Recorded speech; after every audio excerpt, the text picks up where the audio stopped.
Наш эфир продолжит брифинг оперативного штаба по эпидобстановке в регионе. Узнаем, сколько человек заразились коронавирусом за минувшие сутки и принимаемых мерах против распространения инфекции.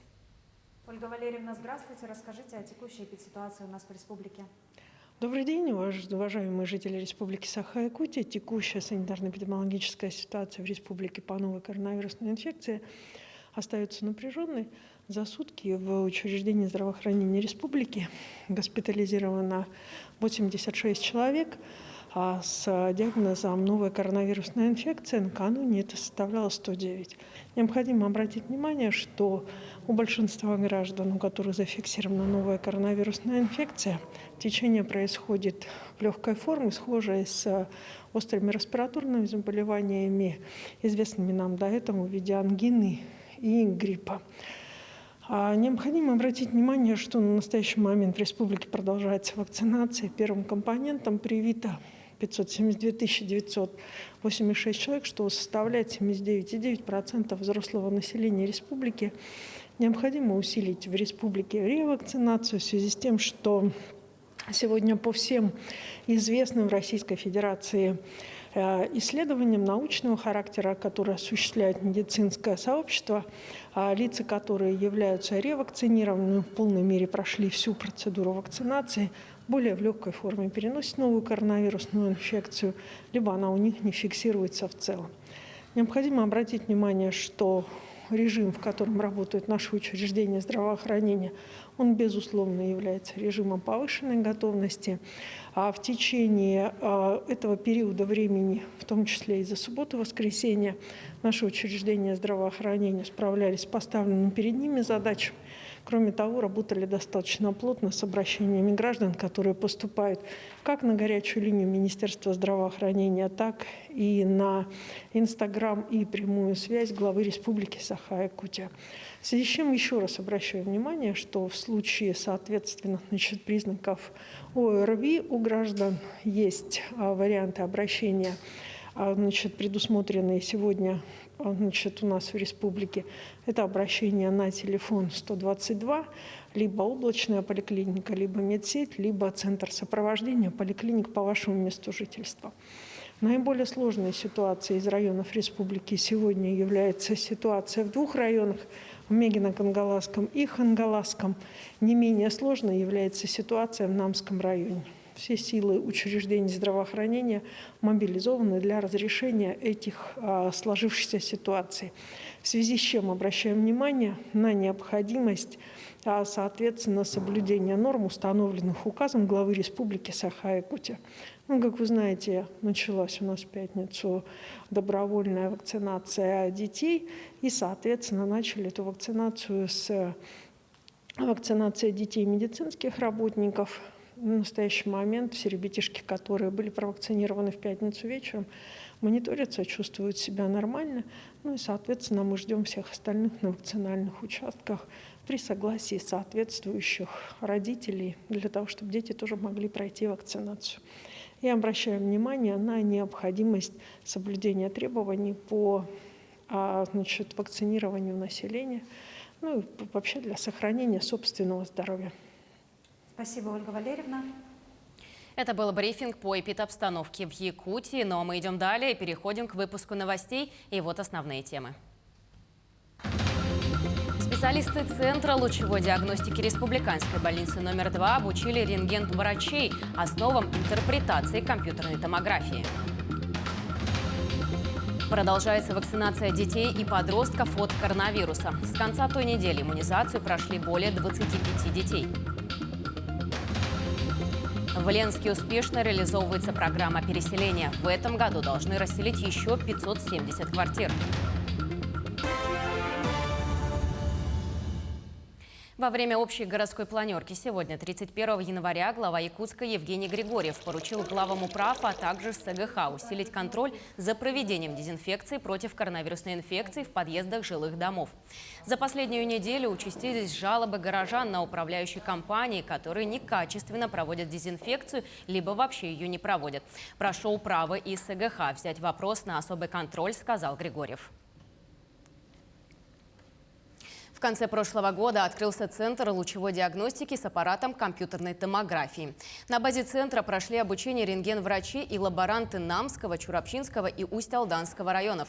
Специалисты Центра лучевой диагностики Республиканской больницы номер 2 обучили основам интерпретации КТ-исследований при неотложных состояниях.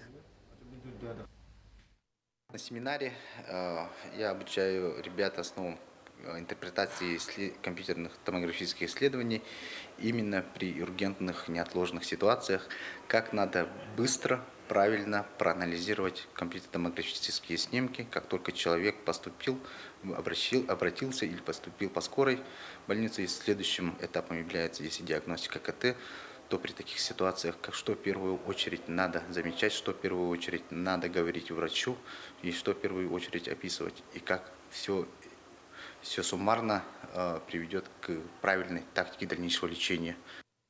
Во Дворце детства продолжается вакцинация детей и подростков от коронавируса. Дети от 12 до 17 лет получают вакцину, состав которой повторяет взрослый. Главное отличие лишь в том, что дозировка уменьшена в 5 раз. Начиная с пятницы иммунизацию прошли более 25 детей, большинство родителей которых являются медицинскими работниками. Но вакцинировать своего ребенка может каждый, предварительно записавшись в поликлинике у педиатра. Пункт иммунизации во Дворце детства работает в будние дни с 9 утра до 16 часов. Они к нам приходят осознанно. И уже и ребенок подготовленный, и родители. Некоторые даже говорят, что они уже давно ждут.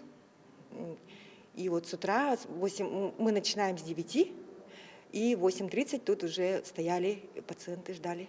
Вакцина противопоказана, если у ребенка острые заболевания, обострение хронических заболеваний, аллергические реакции и недавно перенесшие острые заболевания. Минтруд России будет повышать конкурентоспособность выпускников вузов. Для этого была разработана программа содействия занятости молодежи до 2030 года, сообщает «Известия». Программа коснется более 5 миллионов человек. Предполагается, что работодатели получат субсидии за трудоустройство молодых людей, которым по тем или иным причинам сложно найти работу. На реализацию программы в текущем году направят почти 10 миллиардов рублей. В Южной Якутии доверчивых граждан меньше не становится. Всего за месяц наступившего года жертвами мошенничества стали 16 человек. Общая сумма ущерба около 5 миллионов рублей. Как изменилась схема обмана? Подробности в материале Тамары Игнатьевой. По данным полицейских, одной из распространенных схем обмана в последнее время является мошенничество, связанное с заработками на бирже. Потенциальным жертвам предлагают открыть брокерский счет. Так, 56-летний нерингринец, поверив рекламе в соцсети, зашел на сайт компании, которая предлагала заработок на бирже путем инвестиций. В итоге потерпевший перевел на указанные счета лжекомпании 900 тысяч рублей. На такую же уловку попалась и 72-летняя горожанка, которая решила зарегистрироваться на сайте одной крупной компании с целью заработать. Через какое-то время мне позвонили из другой брокерской компании Farm Forward и предложили вкладывать у них, что доход будет до 20% в месяц. Ну и они меня все-таки уговорили. Я постепенно деньги вкладывала.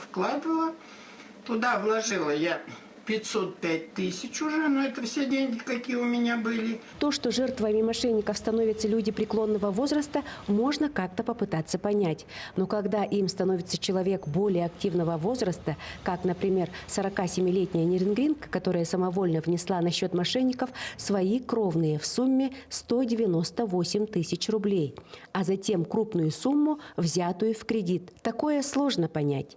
Всего потерпевшая перевела мошенникам более 2 миллионов рублей. Стоит напомнить, что в последнее время участились случаи мошенничества, связанные с различными инвестициями в брокерские компании. Только за январь месяц текущего года зарегистрировано 16 заявлений о мошенничестве. Общий ущерб составил около 5 миллионов рублей. Полиция еще раз предупреждает граждан: не будьте такими доверчивыми. Не стоит открывать брокерский счет по ссылкам, которые присылают по почте. Не торопитесь вкладывать свои либо заемные средства в сомнительные проекты, рекламу которых вы случайно увидели в интернете. Тамара Игнатьева, Захар Головин, Нерингри. В прошлом году в Якутии в рамках нацпроекта «Демография» создали 445 новых мест в детских садах негосударственного сектора для детей от 1,5 до 3 лет. В этом году в республике планируют 100% охватить услугами дошкольного образования всех желающих в возрасте до 3 лет. По проекту «Поддержка семей, имеющих детей» в рамках регионального проекта «Современная школа» национального проекта образования функционировали 490 консультационных пунктов, которые оказали услуги свыше 20 тысяч родителям. Также внедряются проекты и программы по раннему выявлению и развитию способностей детей. В 2022 году перед системой дошкольного образования министерство поставило ряд задач. Так, в регионе планируют 100% охватить услугами дошкольного образования до 3 лет всех желающих и внедрить во все дошкольные организации проекты «Одаренный ребенок» и цифровизацию проекта развития дошкольного образования. Ленск продолжает успешно реализовывать программу переселения из ветхого и аварийного жилья. В прошлом году в этом этапе 2020 года было расселено 306 квартир, из них 194 получили именно квартиры. Следующие дома по этапу 2021 года будут сданы осенью 2022. Это 2 девятиэтажки за центральной районной больницей и 2 высотки по улице Рабочая в новом жилом квартале Рабочий. Самый ответственный этап этого года завершится 31 декабря 2022. Именно на него приходится большее количество аварийного жилья – 570 квартир. Часть собственников уже забрали компенсацию. Наблюдается тенденция увеличения желающих получить денежные выплаты вместо нового жилья. По этапу 2021 года, это самый большой этап. У нас тут 539 квартир мы должны будем расселить. Из них сейчас я по цифрам, так грубо, там порядка 300 изъявили желание людей получить новое жилье, и, скажем, 250 изъявили желание получить компенсацию. По этапу 2022 года у нас там порядка 300 квартир. Значит, на сегодняшний день, к большому моему сожалению, там где-то процентов 65-70 людей изъявили желание получить компенсацию, остаток получает жилье. Во всем мире сегодня свой профессиональный праздник отмечают ювелиры. Дата была выбрана не случайно. Именно в январе ювелиры регистрируют свои клеймы. Идея создания и регистрации данного праздника возникла в 2002 году на фестивале «Золотое кольцо России». Однако учрежден праздник был 6 годами позже в Ташкенте. Якутия славится именитыми ювелирами, драгоценными ископаемыми и уникальными ювелирными изделиями. В этом году известный якутский ювелир-художник Александр Манжурьев совместно с музеем Хамуса готовит к презентации уникальную коллекцию поющих ювелирных изделий. Это мини-скульптура, ювелирное изделие в виде кольца и музыкальный инструмент одновременно. Эксклюзивная коллекция будет представлена в июне текущего года на международном конкурсе виртуозов-хамусистов, который пройдет в Якутске. Мы никогда не видели, что хамус максимум делается из таких, из дамасской стали.